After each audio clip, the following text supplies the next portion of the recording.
Assalamualaikum warahmatullahi wabarakatuh. Perkenalkan, nama saya Siti Fariha Inayatila dengan NIM 2002 10 30 30 20. Pada kesempatan kali ini, saya akan melakukan wawancara mengenai kebudayaan yang ada di Bawean, yaitu budaya merantau. Dengan Mbak siapa? Nama saya Dwi Syafira Novianti, asal saya dari Pulau Bawean. Saya akan melakukan wawancara dengan Mbak Dwi Syafira Novianti selaku orang yang memiliki anggota keluarga yang bekerja di luar negeri. Mbak Dwi, Pulau Bawean itu letaknya di mana sih? Pulau Bawean itu terletak di utara Pulau Jawa, itu termasuk pulau kecil yang ada di Jawa Timur dan termasuk Kabupaten Gresik.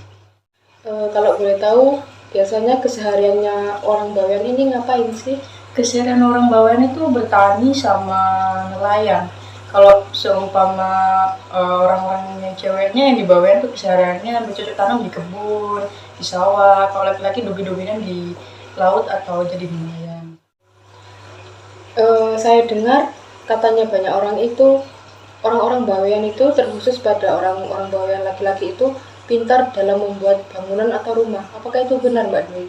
Kalau menurut saya itu tidak benar, karena orang Bawean tuh aslinya tuh lebih lebih aktif dalam berkebun atau bertani ataupun nelayan daripada harus membangun rumah. Mereka pun tuh cuma di perkiraan persenan mungkin ada 20% orang yang membangun rumah atau mempunyai skill ataupun mempunyai pekerjaan atau membangun rumah tersebut, atau bekerja bangunan. Lebih dominan sih ke perkebunan sama nelayan. Jadi kesimpulannya kesehariannya orang Bawean ini lebih ke arah bertani, bercocok tanam, dan menjadi nelayan. Jadi bisa disimpulkan bahwa komoditas utama di Bawean itu adalah padi dan ikan, iya Mbak Dwi? Iya. Lalu berbicara mengenai budaya, menurut Mbak Dwi ini budaya yang paling mencolok dari masyarakat Pulau Bawean ini budaya apa? Budaya merantau. Budaya merantau? Iya. Bisa diceritakan Mbak sedikit bagaimana budaya merantau di Pulau Bawean ini? Ya, awalnya tuh Pulau Bawean tuh dikatakan sebagai pulau putri karena komoditas para pria itu melakukan atau kerja di luar negeri atau merantau.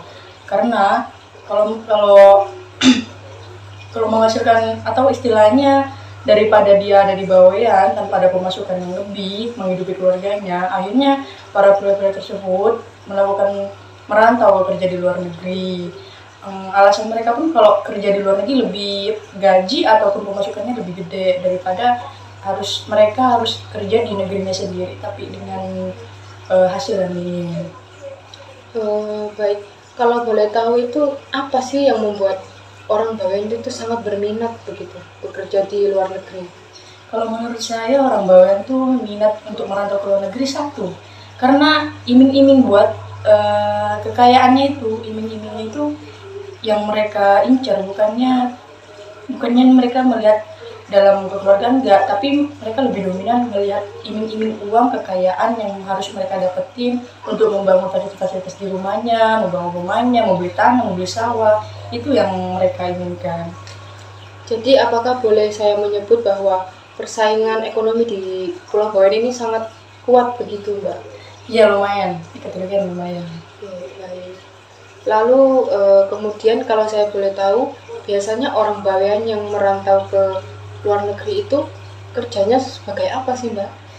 Kalau yang saya tahu, kalau bagian yang cewek atau perempuannya itu, yang saya tahu mereka tuh kerja-kerja di kayak bersih-bersih di kantor-kantor, di rumah makan, restoran gitu, atau juga jadi ART. Dan bagi yang prianya, yang saya tahu dari tetangga saya juga, pengalamannya dia kerja di tukang bangunan, terus kalau tidak jadi eh, supir pribadi, ataupun mereka kerja di pabrik tertentu yang mereka tentu lah. Baik, baik. Kalau saya boleh tahu Mbak Dwi, itu kan tadi Mbak Dwi bilang bahwasannya orang Bawean itu yang tertarik kerja di Malaysia itu karena diiming-imingi oleh gaji yang tinggi atau dilatar belakangi oleh harta. Nah, itu kalau saya boleh tahu, kok bisa sih gajinya orang-orang Bawean yang kerja di luar negeri itu tinggi begitu? Ya kalau menurut saya sih emang tinggi sih, karena kurs rupiah itu lebih tinggi, lebih rendah dibandingkan ringgit. Soalnya kalau mereka atau rantauan pulang ke asalnya, uang ringgit itu ditukarkan dengan mata uang Indonesia, rupiah, kalah atau tidak sebanding, berkali-kali lipat atau sekitaran, cuma kita dapat 500 ringgit. Nah, dalam Indonesianya itu rupiahnya itu lumayan besar dibandingkan penukaran dari uang Indonesia ke ringgit gitu. Oh, jadi bisa disimpulkan bahwa nilai kurslah yang membuat gaji orang-orang Bawean yang kerja di luar negeri itu menjadi tinggi seperti itu. Iya, seperti itu. Baik, untuk selanjutnya tadi kan katanya Mbak Dwi, budaya yang sangat melekat pada diri orang Bawean itu adalah budaya merantau. Jadi kegiatan merantau atau aktivitas merantau ini sangat melekat pada diri orang-orang Bawean sehingga bisa dikatakan sebagai budaya. Nah, itu kalau saya boleh tahu, orang-orang Bawean itu kalau merantau kemana saja sih, Mbak? Yang lebih dominan sih ke Malaysia, terus Singapura. Untuk yang lainnya sih lebih kecil lah kemungkinan. Tapi ya banyak orang-orang Bawean yang tersebar di mana-mana. Dan juga seperti itu, lebih dominan di Malaysia, Singapura, ada juga yang di Thailand, dan ada juga yang di Arab Saudi. Wah, jadi sampai ke Arab juga ya? Iya. Itu kalau yang di Arab itu biasanya kerja apa Mbak di sana orang Bawean itu? Kalau di Arab, setahu saya orang-orang Bawean yang kerja di sana ini seperti kayak orang yang jadi pembantu di sana, juru masak di sana, dan jadi supir pribadi juga di sana. Siap-siap. Jadi itu kesimpulannya ini bahwa orang Bawean ini lebih tertarik untuk melakukan kegiatan merantau ke luar negeri oleh karena kurs rupiah yang rendah terhadap kurs dari negara-negara perantauan itu. Iya. Jadi apabila mereka itu pulang ke tanah air, pulang ke kampung halaman, uang hasil kerjanya itu bernilai berkali-kali lipat apabila dikurskan ke nilai rupiah. Oke.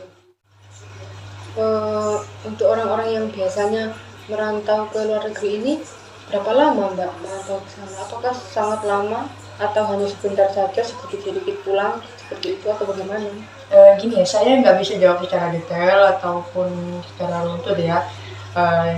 Yang saya tahu, kalau kita kerja di luar negeri ataupun kerja di sebuah PT atau perusahaan itu pun kita harus melihat kontrak kerja, berapa lama dia ambil, dan berapa lama juga dia pulang ke tanah air itu.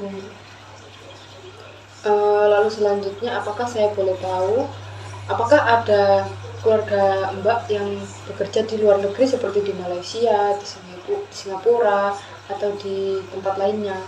Adanya di Malaysia, kerja di Malaysia. Kalau saya boleh tahu, itu siapanya Mbak? Apakah orang tua ataukah itu sanak saudara? Sanak saudara sih, tapi mereka udah anak beranak di sana dan udah tetap di sana, jadinya nggak balik-balik lagi ke tanah air. Nah, jadi seperti itu. Kalau seperti itu, apakah kecil kemungkinannya untuk mereka kembali lagi ke Pulau Bawean? Ya mungkin kecil kemungkinannya karena mereka udah bertahun-tahun di sana dan nggak pernah pulang lagi ke sini karena menerbitkan visanya mereka di sana. Ya, mungkin mereka udah mau pindah warga negara. Nah, itu juga saya dengar ya Mbak, katanya banyak tuh karena banyak orang Bawean yang anak beranak di sana. Jadi apakah benar kalau anak-anak orang Bawean tersebut sudah menjadi warga negara Malaysia dan bekerja, bersekolah di Malaysia, jadi berwarga negara Malaysia? Itu apakah benar, Mbak? Ya kalau menurut saya itu nggak benar sih. Ya belum tentu semua orang Indonesia yang ada di sana memiliki surat-surat yang benar-benar diakui oleh negara Malaysia. Kayak orang-orang penyeludupan, gelap itu langsung masuk ke Malaysia, mereka pun nggak bisa dianggap sebagai warga negara Malaysia dan nggak bisa sekolah di sana meskipun anak beranak. Oh, jadi apakah bisa saya simpulkan bahwa yang boleh berpindah ke warga negara itu hanya mereka yang memiliki surat-surat atau izin resmi memasuki negara Malaysia? Yeah. Jadi apabila mereka itu adalah orang-orang yang menyelundup ke sana, itu tidak diakui oleh orang Malaysia, seperti itu? Iya, seperti itu. Oke, baik. Lalu apakah saya boleh tahu di Malaysia itu ada nggak sih kayak paguyuban atau perkumpulan-perkumpulan orang Bawean di sana? Oh ada banyak sekali. Dominan kata-kata orang sana tuh ada suatu wilayah yang memang ditempati oleh orang-orang Bawean atau sanak famili yang anak beranak di sana. Baik. Lalu selanjutnya saya ingin tahu ini Mbak, dampak apa saja sih yang dirasakan oleh orang-orang Bawean yang dihasilkan dari budaya merantau ini? Apakah ekonomi di Bawean itu semakin maju atau bagaimana pembangunannya atau bagaimana Mbak? Kalau perekonomian dikatakan Petrolikan yang makin maju, pembangunan juga makin maju. Tapi ya sayang banget kalau mereka tuh pulang ke Bawean, bangun rumah itu pun mereka cuma bangun tapi nggak pernah ditempati, itu kan kasihan juga. Lalu apakah pembangunan di Bawean itu sudah maju pesat atau masih terlihat seperti tradisional? Sekarang saya lihat udah 2021 ya, kayaknya udah berkembang pesat sih dari tahun ke tahun. Baik. Jadi Pulau Bawean ini sudah terlihat seperti kota begitu ya Mbak? Iya, sudah tidak seperti pulau kecil lagi. Nah, lalu apakah saya boleh tahu dampak-dampak lainnya yang dibawa oleh perantau ini, seperti cara berpakaian atau gaya berbicara? Apakah ketika mereka pulang ke Pulau Bawean ini ada yang berubah dari cara-cara hidup mereka, dari gaya hidup mereka?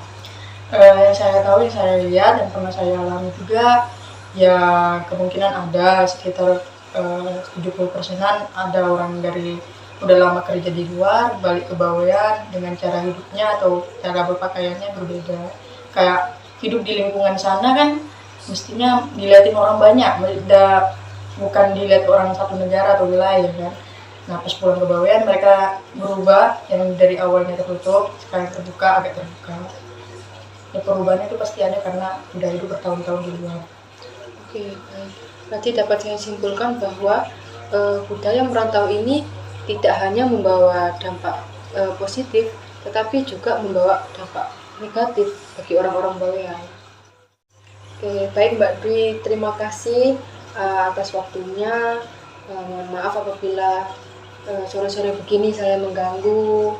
Terima kasih atas informasi yang diberikan. Saya ucapkan sebanyak terima kasih. Semoga wawancara kali ini tidak menjadi pemutus tali silaturahmi di antara kita. Terima kasih. Assalamualaikum warahmatullahi wabarakatuh.